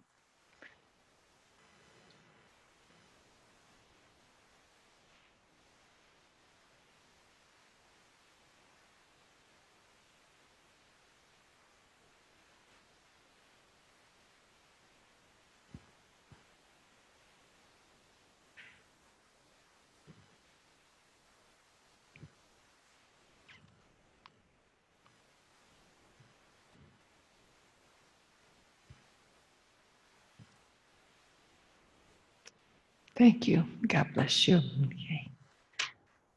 All right, let me get a feel of where you are at this moment. Are you ready to ask questions, or you want to do a little sharing with each other in terms of what touched you and what you would like to know more about? And it would be not only for Manuela, but also Maria is joined us and also Carmen. So do you want to just take about 5 minutes to kind of get to think about what questions you would like to ask, but also to kind of get in your own self, what touched you by this sharing? So maybe 5 minutes? 2 minutes. 5 minutes, and then we'll do, okay, I'll give you just 5 minutes. And then we will go ahead and you can share with each other however you want to do the 5 minutes, but I'll bring you back then for total discussion, all right? Okay.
Okay. Okay, are we kind of ready to come back to the group here? Thank you. So you can start out with if there's something that touched you in particular that you would like to say, something that might have touched you more deeply, and question that you may have, and you can address it to all of them or any one of them, any one of our panelists. Okay, so anybody here ready to begin? Florence.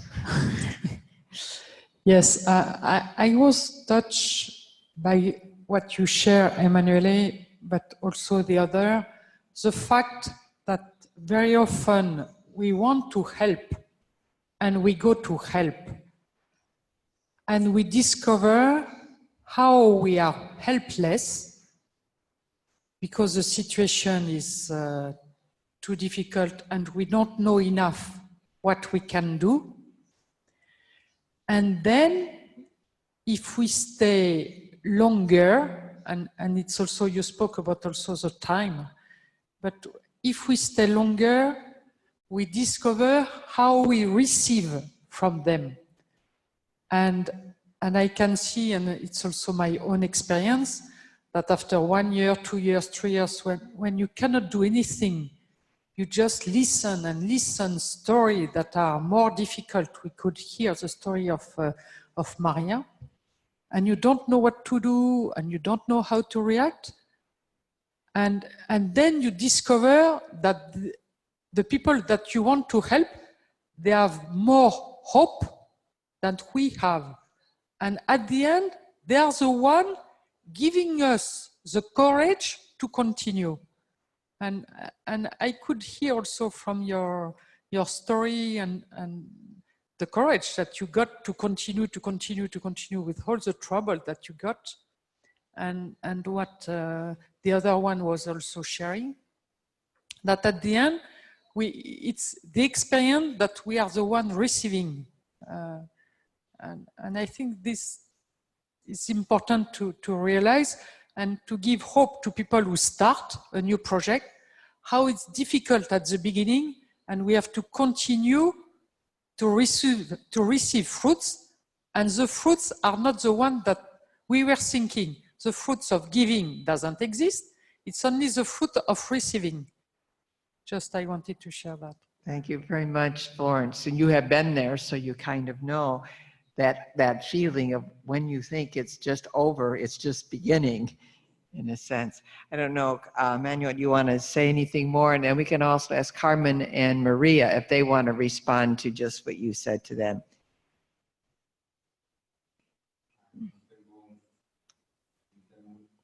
Here. Yeah, it's red, it's pretty red. Rojo, yeah. Non tengo mucho que agregar. I don't have much to add to what Sister said, meaning that it's true. Actually, it's true. Sometimes we don't have the patience of waiting for an answer. The time of God, God's timetable is completely different from us. And sometimes we get tired. You start to be fearful that that might not be the right way, and that perhaps you feel useless. Sometimes it's good to feel useless, but sometimes each one of us knows that if you want to do something. But it is true also that the experience of migrants that one finds along the way, when I talk about the migrants I have in front of me, faces, people, not just the term. I really like what Pope Francis said. I like to talk about people, not migrants. It's truer, right? They have faces. The strength of these people really surprises me. And I'm still surprised by these. And all these youngsters that I have been working with here from Africa, that they cope with everything. And they're there. Yeah, okay with that. I don't know if they're so naive, but they continue there. I'm the one who is too concerned about things. I'm too preoccupied. Where is he going to sleep tomorrow? Where is he going to find him there? To go, hey, don't worry.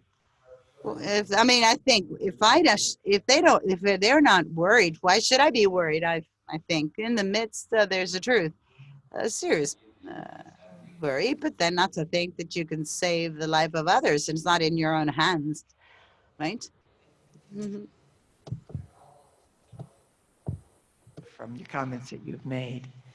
I don't know if Maria or Carmen want to say anything at this point. Maybe I can stress the word patient. Patient is very important. I remember in the beginning when we arrived here in Sicily, we wanted to work very fast. And actually for 8 months, we were moving around, discovering the streets here in Agrigento and in Ramacca as well. And now when I stay with, I call them my friends. Quite often I don't understand the language, but we communicate. I help the Bangladeshi to learn a bit of Italian, especially the basis. Recently, I went with one of them to the lawyer. I was trying to translate something what it was difficult for me to understand, but because I was listening to him, I knew his story. And after that, when we came out, he said, "I'm so happy you were able to come with me." Small things what we are able to give or to be, especially to be with people. And patience, I always tell them, patience, because they come and they said, again, negative. I receive negative from the commission. And patient, they need to wait another 6 months or more. They can use the time for Italian, what will be needed for the future. And that's it. That's kind of things. And this gives me energy that after that they come and they said, "Oh, you come here and you sit on this bench and you listen to us." And quite often when they don't see me on the bench, they see, "Where have you been?" That's, we don't have anything organized, but we are with people, and I am with them. And this gives me hope and energy, as I said before, that I can give them the valuable time, and I have the possibility to do so. Thank you. Thank you, Maria. Patience, I guess. Exactly. Sure. Anyone else, Carmen? No? Okay, any other questions? Please, sister. So first of all, to thank Maria, Carmen, and Emanuele for sharing with us your life, because I think it's more than just experience, it's your life that you're experiencing. Some words resound in me, the word encounter. And it's been, Carmen is the first one that mentioned the word encounter. It's not a culture shock. It's an encounter with what each one of us has inside, and it's the encounter with what we have. And only there we can truly understand. And Emmanuel also talk about working. The microphone's on. I'm talking. Are you on the right channel? Channel 1? Channel 1? Are you on channel 1? I'm talking. I'm on channel 1. Are you on the right channel? Yeah? Okay, sorry. Okay, yes. I can, it's the encounter, that it's not just my encounter with the migrants, but rather with the different cultures. In order to look for this integration. And I have a question for Carmen. It touched my heart when she spoke about creating spaces for the seeds of the future to blossom and to be close and remotely close. Can you specify what you have just said, to be close and far away at the same time? Can you explain this concept? Because it wasn't so easy to grasp. It wasn't so straightforward. Carmen, yeah? Mm-hmm. Yeah. Okay. Yeah. Yeah. Can you hear me? Yep. Yes, we can. Yes. Yes, definitely. Mm-hmm. Well, thank you very much. First of all, I would like to thank Emanuele because I did walk with him and I learned a lot from him as well. Because going back to the question, when I talk about to be remotely close, it means in part of my experience when you build this type of communities that are going to work with refugees and migrants, the community, first of all, has to be built. Either it be intercongregational or congregational, right? And then has to be accompanied. And this accompaniment must be ongoing. It has to have an everyday life. And at the same time, it also has to be distant, remote, because those who live in the reality in this community, those who accompany, has another reality and another vision. So we must know how to collaborate, to give suggestions, but we cannot give answers.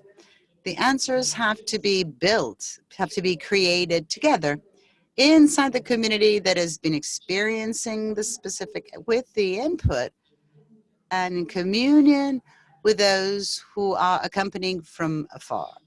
And the community that is working inserted in reality has to know how to accept this, to accept that this collaboration that comes from far also is important and can be helpful to broaden the vision in order to solve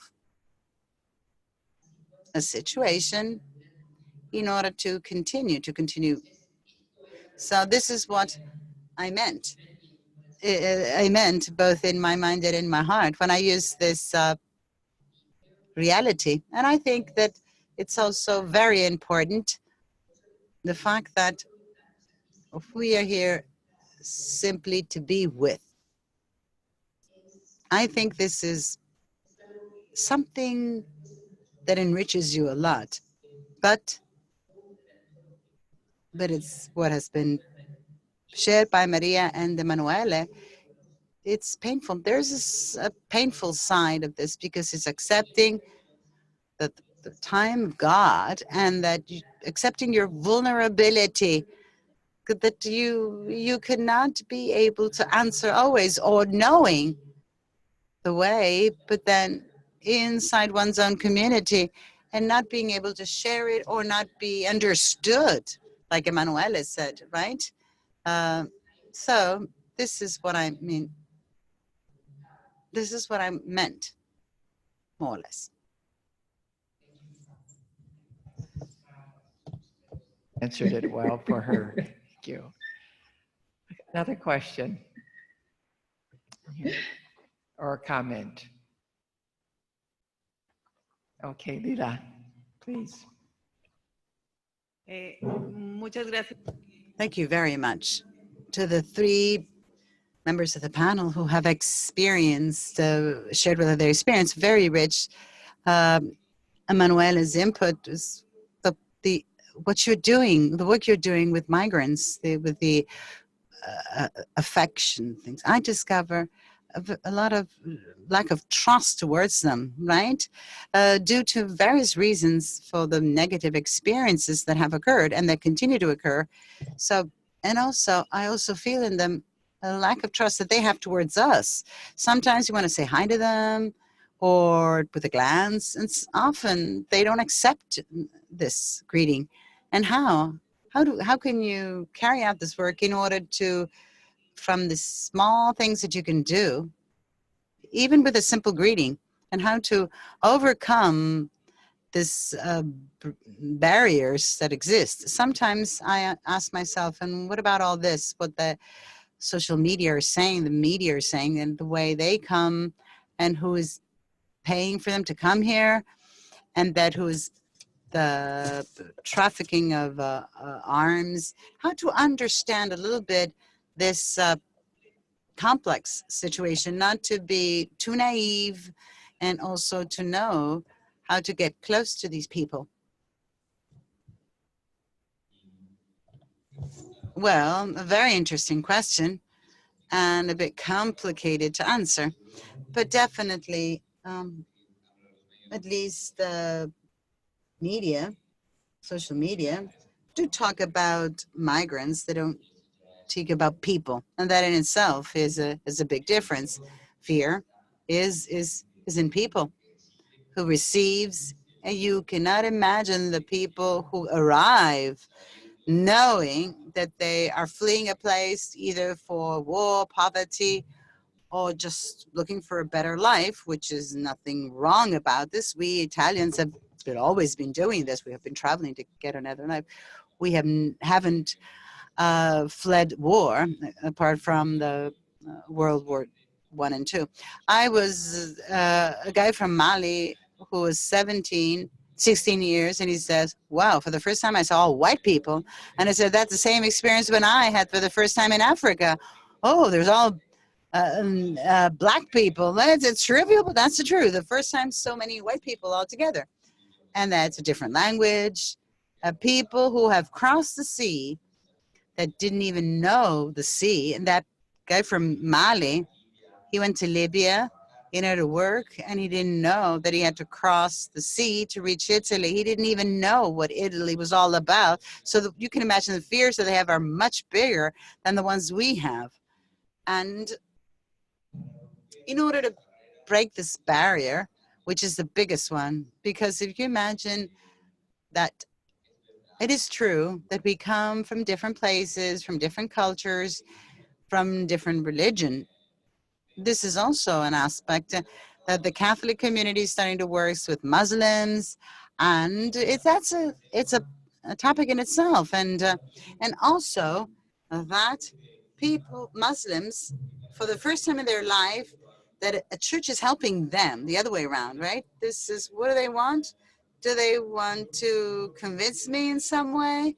They want me to be converted in their religion, which is something different altogether. When they see that you're doing it just to offer a service, and you are not interested in the religion specifically, just part of their life, but not because I'm a Catholic, you must be a Catholic yourself. Things start changing. Well, we're doing normal things, actually, things that the everyday life, things that having dinner together, moments of dialogue, snacks together, moments of when I was saying that we offer courses of capacity building, and there's the woman from Nigeria is coming, the one from the neighborhood who is retired. She wants to, and through a tool that it can be in that specific time, a sewing machine, from there, a friendship might be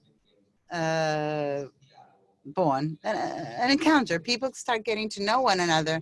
I know it's a quite easy way of saying, but that's the only thing. It's when the people meet one another, some walls fall, others don't. Some are there, but because it's true, cultural difference still stays, but I think there is a clash because there's a way, some customs that one doesn't know. For example, we are starting to work with some ladies of Bangladesh, China, but especially the ones from Bangladesh who comes all dressed, covered, their faces covered. And I myself, not that I'm scared, but I am a bit at the beginning, I felt uncomfortable. I want to see your face. And it was, why? I just see your eyes. And then she says, I know she definitely has beautiful eyes, but I would like to see your face. And it's complicated at the beginning. And you imagine a 70-year-old Italian woman lived just in Tor Pignatara, that specific neighborhood, that it finds a woman who is all wrapped up with a burqa. She says, well, she's afraid. Right, clearly. And then you start talking about cooking and there you get along. Oh, this is the way I cook this. This I have to put onion and this is, and that's basic things, common things, but especially of needs, common needs. Once a year, we do this at this end of this month, prevention campaign for female cancer, and for everyone, from Italian women, for refugees, young women, and friendships were born in queuing in the in doing their checks. They haven't seen discrimination for the color of their skin, queuing together, wanting the same service. We must work with everyone. This is why I was saying the importance of this. If not, Italians have another need, another poverty, another type of poverty. The poverty of Italians, when you are in that type of poverty, meaning you have no relationship, because I think it's all centered if an Italian is unable to, he needs a home. He has lost his family, his friends, and so he has destroyed a lot of levels of relationships. And in order to rebuild this, you need a lot of effort. Italians, among Italians, imagining from different countries and language. So when this starts, the person, it's like born once again. And the home and food is important, but not as much as having someone to talk to and to feel part of a community, to be feeling part of a same story, the same life, clearly with the difficulties that each one encounters. And I assure that it's not easy. It's not always easy because there's a risk of always putting, oh, let us eat together and then dancing together. Each one does his own. Yes, nice, but it stays at a superficial level. I see then the common needs. That's where true relationship emerge. I'm not saying that they're going to be best friends, but they have gotten to know one another. I don't know whether I've been able to answer to your question. Doing this, that's for sure, for sure. I don't know if Carmen or Maria have something to add to that. I just want, no, but I don't know if we have time, but there is some people, Okay. a person asking if we can get some news about what is happening in the border of Greece. That is a little outside the subject of today, but Carmen can answer that maybe. and I don't know, Carmen, if you can answer, just. Can you answer, Carmen, can you answer that question? What's happening on the border of Greece? Yes. Just Sí. Yeah.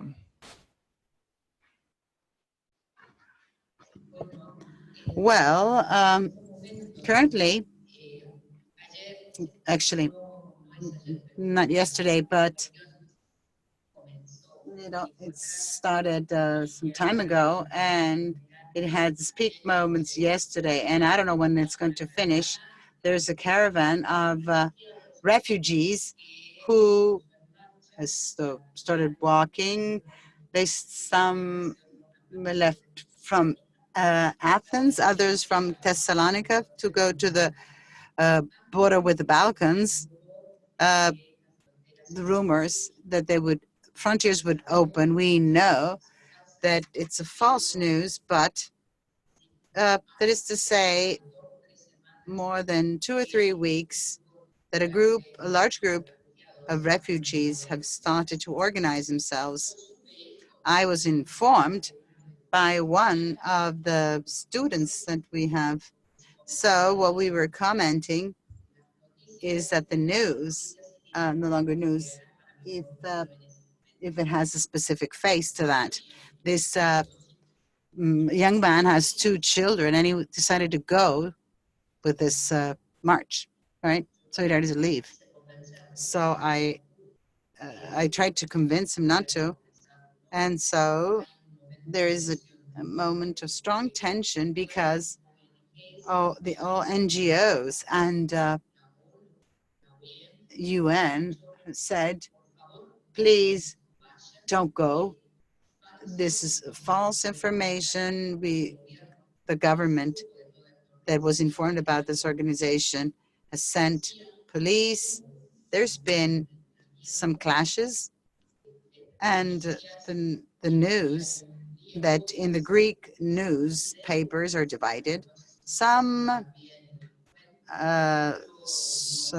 highlight the not very pacific, peaceful encounter of the refugees. And but what I'm aware of here is that there's a group of refugees that are walking toward the north.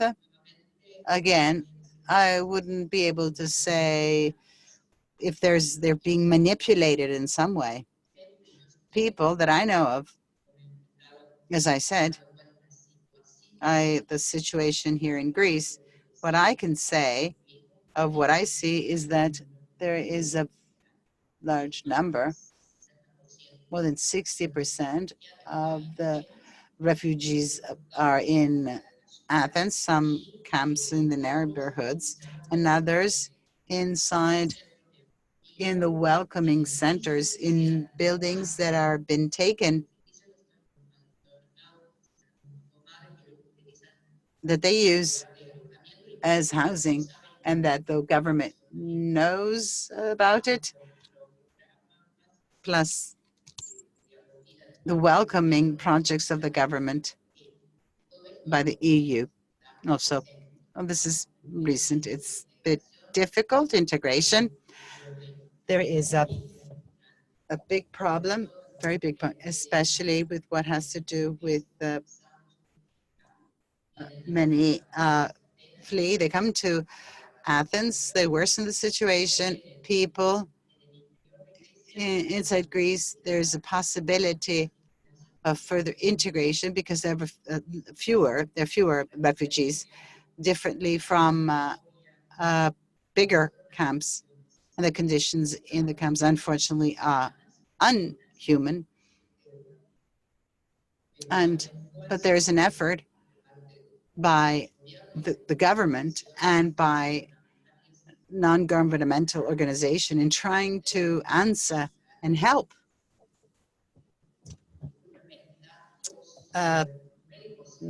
Figures, you can look them up on the UN data. They're more precise than me. I would like to stress on the human face that this reality has. And this is what I'm experiencing. Many people on the streets,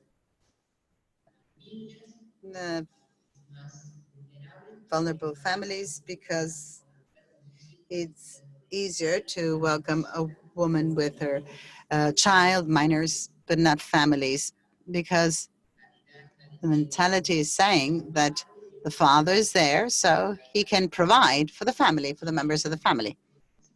And then we have the reality of the Greek people, which is not living in the best situation, the Greeks. So the caravan, yes, it's the government. The UN has promised help to those who want to come back. I'm trying to follow what is happening from the news and other NGO, but I would very strong situation.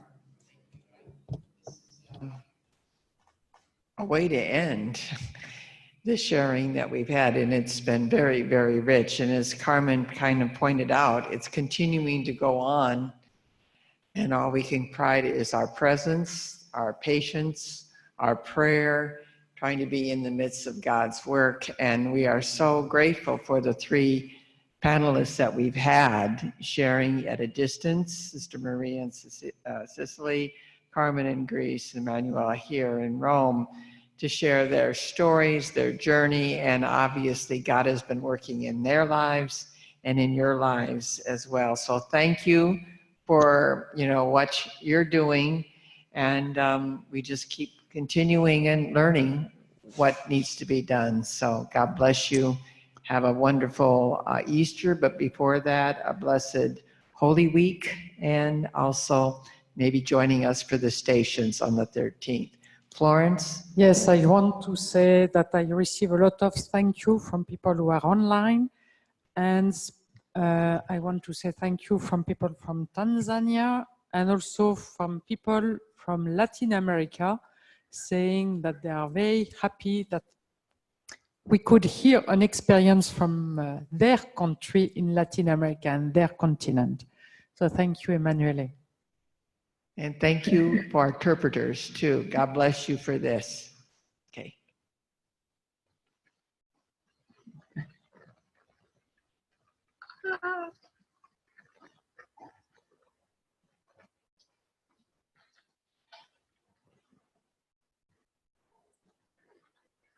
Thank you.